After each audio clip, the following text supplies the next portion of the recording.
शिवहर शंकर नमामि शंकर शिवशंकर शंभो, हे गिरिजापती भवानी शंकर शिवशंकर शंभो. ओम नमः शिवाय. श्री स्वामी समर्थ. नमस्कार मंडळी. यंदाच्या श्रावण महिन्यामध्ये हे 4 सोमवार आलेले आहेत आणि उद्या जो आहे तो दुसरा श्रावणी सोमवार आलेला आहे आणि त्याचबरोबर उद्या जी आलेली आहे ना ती श्रावणी सोमवार बरोबरच एकादशी सुद्धा आलेली आहे. तर श्रावण महिन्यामध्ये येणाऱ्या प्रत्येक सोमवारी शिवलिंगावर एक ना एक मूठभर धान्याचा अभिषेक केला जातो. त्यालाच आपण शिवामूठ वाहन असं सुद्धा म्हणत असतो. बघा, यंदा म्हणजेच 24 ऑगस्टला उद्या दुसरा हा श्रावणी सोमवार आहे आणि त्या दिवशीच पुत्रदा एकादशी भागवत एकादशी आहे. यामुळे तुमच्या सगळ्यांचा प्रश्न असतोच की बघा, प्रश्न हा असतो की एकादशीचा उपवास तर आपण सोडत नाही, पण श्रावणी सोमवार मात्र संध्याकाळी सोडला जातो. तर मग आता करायचं काय? त्याचप्रमाणे या सोमवारची शिवामूठ नक्की कोणती, ती कशी व्हावी? पहिला सोमवार जर करायचा राहिला असेल तर पहिला सोमवार करायचा राहिला असेल तर त्याचबरोबर अविवाहित महिलांनी शिवामुठीचा कोणता मंत्र म्हणावा या संदर्भातली संपूर्ण माहिती आपण पाहणार आहोत. त्यामुळे काय करायचं आहे ते तुम्हाला व्हिडिओ स्किप न करता शेवटपर्यंत नक्की पहा, जेणेकरून संपूर्ण माहिती मिळेल. उद्याच म्हणजे 24 तारखेला दुसरा श्रावणी सोमवार आहे आणि यंदा या उद्याची शिवामूठ आहे ती म्हणजे तीळ आलेली आहे आणि 24 तारखेला आपल्याला हा दुसरा सोमवार आहे तो पूजा करायची आहे. 24 तारखेला तसेच पुत्रदा भागवत एकादशी सुद्धा आहे. मग उपवास कसा करावा, कसा सोडावा, बघा हे सर्व आपण जाणून घेणार आहोत. पण त्या अगोदर आपण दुसऱ्या श्रावणी सोमवारची पूजा कशी करावी या संदर्भातली सुद्धा माहिती जाणून घेऊया. बघा, श्रावणातल्या पहिल्या सोमवारी जशी आपण घरच्या घरी आपल्या देवघरातल्या शिवलिंगाची किंवा स्वतःच्या हाताने मातीचं किंवा वाळूचं पार्थिव शिवलिंग म्हटलं जातं त्याची सुद्धा तुम्ही अगदी ज्या पद्धतीने पूजा केलेली आहे अगदी त्याच पद्धतीने तुम्हाला पूजा करायची आहे. शिवामूठ व्हायची अगदी त्याच पद्धतीने तुम्हाला ही पूजा करायची आहे. आपल्याला श्रावणातल्या दुसऱ्या सोमवारची ही पूजा करायची आहे. फक्त शिवामूठ ही वेगळी असेल, म्हणजे अगोदर जशी आपण पहिल्या सोमवारी पूजा केली होती अगदी त्याचप्रमाणे आपल्याला या दुसऱ्या श्रावणी सोमवारची सुद्धा पूजा करायची आहे. फक्त शिवामूठ ही दुसरी असणार आहे. सकाळी सूर्योदयापासून व्रताला सुरुवात करावी. दिवसभर उपवास करावा. साबुदाण्याचे पदार्थ खाऊ शकता, बटाट्याचे पदार्थ खाऊ शकता, मीठ घालून तयार केलेले उपवासाचे पदार्थ खाल्ले तरीही चालतं. फळ खाऊन सुद्धा तुम्ही उपवास करू शकता. फक्त गोड पदार्थही खाऊन तुम्ही उपवास करू शकता. फक्त उपवासामध्ये भगर ही अजिबात खाऊ नका. तुमच्याकडे जशी पद्धत असेल, पूर्वापार चालत आलेली असेल अगदी त्या पद्धतीने तुम्हाला उपवास करायचा आहे. उपवास नाही केला तरीही काही हरकत नाही. बघा, आता पूजेच्या बाबतीत सांगायचं झालं तर ज्यांना अगदी ब्रह्ममुहूर्तावर शिवलिंगाचा अभिषेक करून शिवामूठ वाहणं शक्य आहे त्यांनी अगदी त्या ब्रह्ममुहूर्तावर उठून शिवामूठ वाहिली तर अतिउत्तमच आहे. पण ज्यांना सकाळी शक्य नाही त्यांनी या वेळेत करायचं आहे. ज्यांना अगदी सकाळी देवपूजेसाठी वेळ साधता येईल त्यावेळी सुद्धा पूजा करता येईल तेव्हा केलं तरीही चालेल, किंवा अगदी शक्य झालं नाही तर तुम्ही दिवसभर फक्त उपवास करा. सायंकाळी प्रदोष काळाच्या वेळेस शिवलिंगाची पूजा करा. प्रदोष काळामध्ये शक्य झालं नाही तर रात्री 9 वाजेच्या आत जेव्हा तुम्हाला वेळ मिळेल तेव्हा तुम्हाला शिवलिंगाचा अभिषेक करा, नैवेद्य दाखवा आणि त्यानंतर तुम्ही उपवास सोडू शकता. आता बघा, दुसरा श्रावणी सोमवारला एकादशी आणि श्रावणी सोमवार असे 2 उपवास एकत्र आलेले आहेत. मग दोन्ही उपवास आपण कसे सोडायचे ते पाहूया. आता काय करायचं, अगदी सोपे आणि सोप्या भाषेत सांगते बघा, तुम्हाला कळेल. श्रावणी सोमवारला भगर चालत नाही. भगर सोडून इतर कोणतेही उपवासाचे पदार्थ खाल्लं तरीही चालतं. फक्त श्रावणी सोमवारला उपवास म्हणजे श्रावणी सोमवारला हे भगर चालत नाही. मग श्रावणी सोमवाराला उपवासाला भगर चालत नाही आणि म्हणूनच तुम्हाला दिवसभर उपवास करायचा आहे. जसा तुम्ही नेहमी उपवास करता अगदी त्याचप्रमाणे तुम्हाला फराळाचे पदार्थ खाऊन हा उपवास करायचा आहे. संध्याकाळच्या फराळात मात्र तुम्हाला भगर खायची आहे. म्हणजेच काय तर जेव्हा तुम्ही एक टाइम जेवतात म्हणजे रात्रीच्या वेळेला तुम्हाला भगर खायची आहे आणि तुम्ही श्रावणी सोमवार सोडणार आहात. पण तुमची एकादशी सुद्धा मोडणार नाही, कारण एकादशीला जर भगर चालते म्हणून दिवसभर तुम्ही फळाहार घेऊ शकता, दूध वगैरे घेऊ शकता. जसा इतर उपवास करतात अगदी त्याच पद्धतीने तुम्हाला हा उपवास करायचा आहे. आणि उपवास कसा एकत्र घडवायचा तर बघा, संध्याकाळी भगरीवर सोडायचा आहे. शिवपूजन झाल्यानंतर भगर खायची म्हणजे श्रावणी सोमवार सोडल्यासारखं होईल, पण तरी सुद्धा एकादशी मात्र मोडणार नाही. अगदी त्याचप्रमाणे श्रावणातल्या पहिल्या सोमवारी संकल्प करायला जमला नाही किंवा पहिल्या सोमवारचं व्रत जर तुमचं करायचं राहिलं असेल काही अडचणीने तर दुसऱ्या सोमवारी संकल्प करून मगच पूजेला सुरुवात करावी. त्याचप्रमाणे ज्यांना पहिल्या सोमवारी शिवामूठ वाहता आली नाही तर त्यांनी सोमवारी नक्की काय करायचं धरायचं, एक सोमवार जास्त धरायचा का, हे सुद्धा तुम्हाला मी पुढे सांगेल. आता शिवलिंगाला आपण सर्वप्रथम पाण्याने स्वच्छ करून घेतलं जातं. त्यानंतर आपण पूजेमध्ये घेतलेले एक तर दूध, दही, पंचामृत यांना अभिषेक करून घ्यायचा आहे. पुन्हा एकदा शिवलिंग पाण्याने स्वच्छ करून घ्यायचं आहे, कपड्याने पुसून घ्यायचं आहे. त्यानंतर शिवलिंगावर चंदनाचं लेपन करायचं आहे. तुम्ही भस्म लावला तरीही चालेल, अष्टगंध असेल तर तोही तुम्ही लावला तरीही चालतं. त्यानंतर तुम्हाला काय करायचं आहे तर एक पांढरं कापड पाठावर घ्यायचं आहे, चौरंगावर अंथरून घ्यायचं आहे, त्यावर ताट ठेवायचं आहे. तुम्ही स्टीलचं ताट घेतलं तरीही चालतं.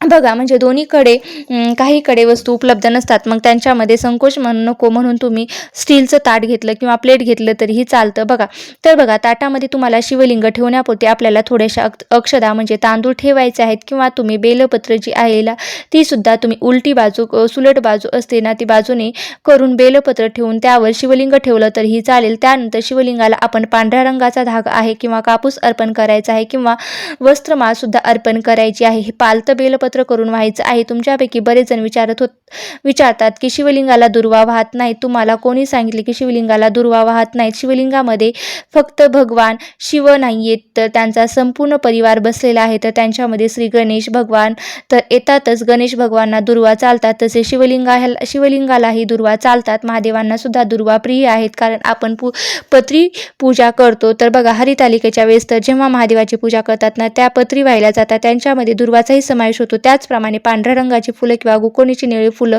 नाही तर मग सध्या कोणतीही फुलं तुम्ही शिवलिंगाला वाहू शकता. मिळाल्यास धोत्र्याचं फूल, बेलाचं फळ हे सुद्धा तुम्ही भगवान शिवशंकराचे नाम जप करत शिवलिंगावर वाहिलं तरीही चालतं. बघा, मुक्याने पूजा करू नये. दरवर्षी श्रावणातल्या दुसऱ्या सोमवारी शिवलिंगावर तिळाची शिवामूठ वाहिली जाते. तर यावर्षी आपल्याला दुसऱ्या श्रावणी सोमवारचे व्रत करताना शिवामूठ म्हणून शिवलिंगावर पांढरे तीळ हे धान्य व्हायचे आहेत. इथे एक गोष्ट लक्षात घ्या की व्रत आपण सर्वजण एकच उद्देश ठेवून करतो. भगवान शिवशंकराच्या कृपेने त्यांच्या आशीर्वादाने आपल्या कुटुंबाचे कल्याण व्हावं, घरामध्ये सुख समाधान नांदावं, घरामध्ये सुख समृद्धी यावं, किंवा सौभाग्यवती महिलांना अखंड सौभाग्य प्राप्तीसाठी म्हणून शिवशंकराचा आशीर्वाद मागत असतात आणि शिवलिंगावर शिवमूठ वाहत असतात. त्यामुळे इथे आपल्याला काळे तीळ जे आहेत ना ते पांढरे तीळ शिवलिंगावर शिवामूठ म्हणून अर्पण करायचे आहेत. इथे जर आपण पितृ कार्यासाठी पूजा केली असती तर नक्कीच आपल्या सर्वांना शिवलिंगावर काळे तीळ सुद्धा वाहता आले असते.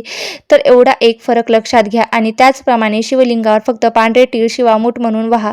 आपल्या उजव्या हातावर एक मूठभर एवढे पांढरे तीळ ठेवून त्यावर थोडंसं पाणी शिंपडून ती उभी मूठ करून शिवलिंगावर अर्पण करायची आहे, म्हणजे शिवामूठ अर्पण करायची आहे. शिवलिंगावर हळूहळू मुठीतून ते तीळ सोडून द्यायचे आहे. तर शिवा शिवा महादेवा माझी शिवामूठ ईश्वरा देवा, सासू सासऱ्यांची दिरा जावयांची नंदाची भरताची नावडती आहे ती आवडती करे रे देवा, आणि सगळे तीळ वाहून द्यावे.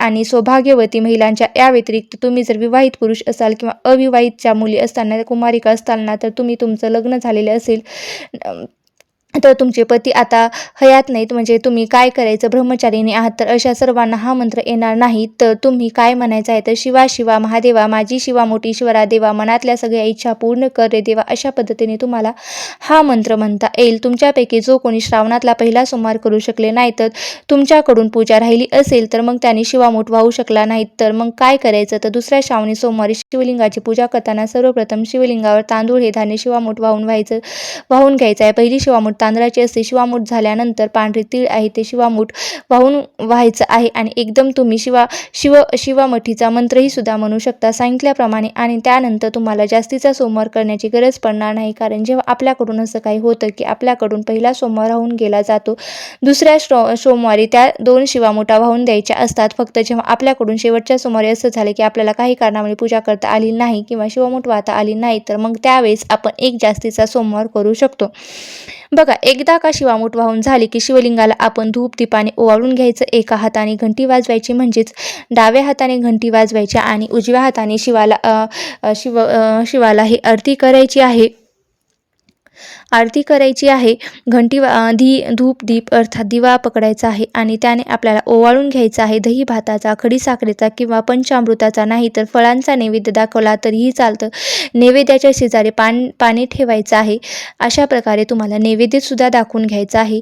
आता दुसरा श्रावणी सोमवार आणि पुत्रदा एकादशी एकत्र आल्याने त्याचा सुद्धा आपल्याला लाभ करून घेऊ शकतो. तर तो कशा प्रकारे करून घ्यायचा आहे तर भगवान शिवशंकराची शिवमूठीची तर पूजा तुम्ही करालच, तेव्हा त्यासोबतच तुम्हाला पांडुरंग पांडुरंगाची सुद्धा पूजा करायची आहे. पांडुरंगाची मूर्ती किंवा फोटो नसेल तर देवघरात जो छोटा बाळकृष्ण असतो ना, तो बाळकृष्णाची पूजा सुद्धा तुम्ही भगवान शिवशंकराबरोबरच करायची आहे.